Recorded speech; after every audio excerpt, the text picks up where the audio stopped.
Welcome to Storytime with Herbal Roots zine. I'm Kristine Brown, and today I'm going to read to you a story I wrote for Herbal Roots zine from issue number 32, Glorious Goldenrod.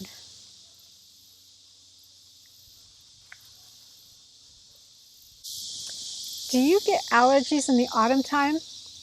Has anyone ever blamed them on this beautiful golden plant?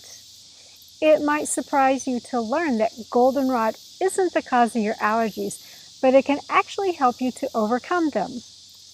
While ragweed blooms side by side with goldenrod, his flowers are not showy, and therefore goldenrod gets blamed for the misery that plant ragweed causes. Goldenrod is great for helping with allergies, including seasonal allergies and allergies to pet dander. This golden plant has a lot more uses though. An oil infused with the flowers can be applied to achy muscles to make them feel better. And likewise, a strong tea added to your bath water can help to do the same thing. A tea or tincture can help to support and stimulate the kidneys and to help them to function better. Goldenrod can also help to reduce a fever, and it's great to help with flu support in the wintertime. As an antidepressant, goldenrod works well to treat mild to moderate depression, especially in conjunction with seasonal affective disorder. If you suffer from SAD, try a daily cup of goldenrod tea to bring some sunshine in your life during the gloomy wintertime. Today's story, Goldenrod Lights Up the Winter, shares how goldenrod can help you feel better during the gloomy wintertime.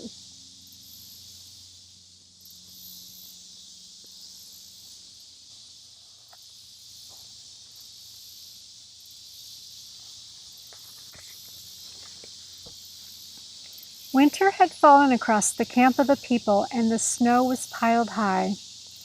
The people had been caught by the early snowstorm and were unable to move further south as they usually did for the winter. The people were not worried. They had plenty of fresh bison meat as well as dried fruit, nuts, and berries. The women had stocked many herbs to see them through the winter's harsh season. They had many bison skins to keep them warm in their hand-built homes. As the days and nights bore on, darker and colder, many began to lose faith that they would see it through to spring. The days were so short and the nights so long, and most of both were filled with falling snow, sleet, and ice. Spirits fell, and the medicine man began to fear for his people's health and sanity. In desperation, he started offering them herbal drinks to try to heal them of their depression. For weeks he offered herbs with no success, until finally, he too succumbed to the depression and no longer bothered to try to heal anyone. He stopped making hot tea for others to drink. At the same time, a small child, no more than 7 sons of age, named Little Star, began having dreams at night. At first, the dreams were nothing more than a field of golden sunshine. Plants grew all around, and the glow was as bright as the rays of the sun itself. These dreams kept her spirits high, for she saw them as glimpses of the future seasons to come. She went about her work unaffected by the cold and darkness, tending to her family's needs and to those around her when she had any spare time.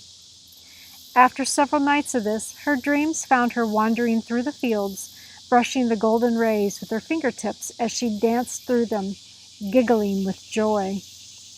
The golden rays bent over from tall rods growing from the ground.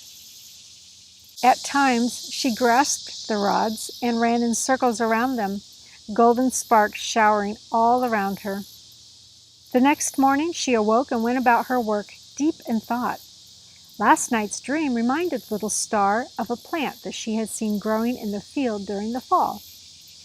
All day she puzzled over it and finally went to the medicine man to borrow his wisdom. "Grandfather," she began. "Yes, Little Star," he moaned quietly, barely looking up from his pallet next to the fire. "I've had a dream of golden sunshine for several moons, at least as many as I am in sun years. Every morning I woke up delighted to be alive and looking forward to the sunny days I had seen in my dream.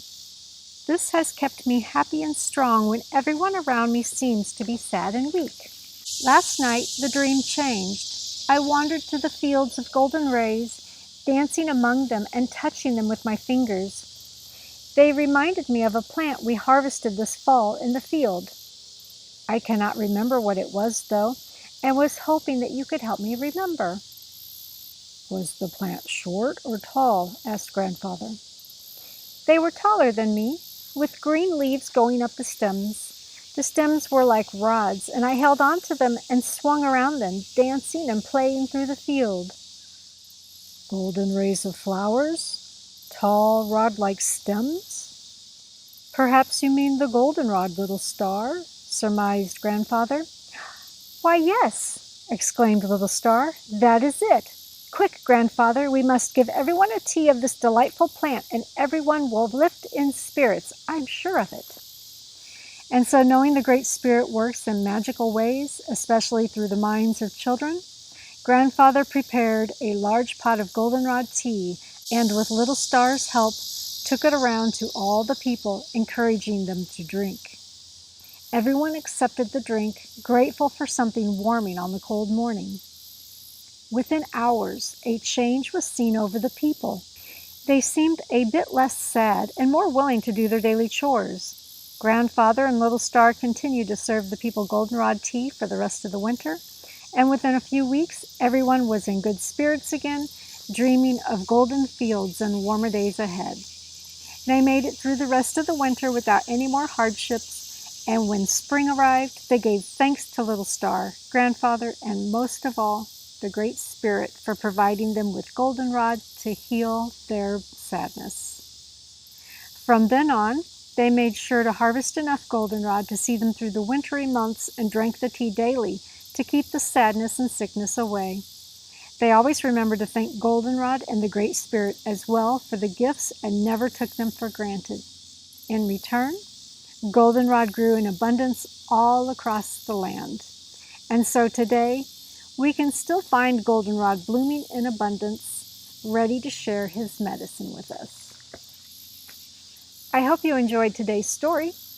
If you'd like to learn more about goldenrod, you can find the Goldenrod ebook in my shop. I'll put a link in the description. Thanks for visiting Herbal Roots zine for Storytime, and I'll see you next time.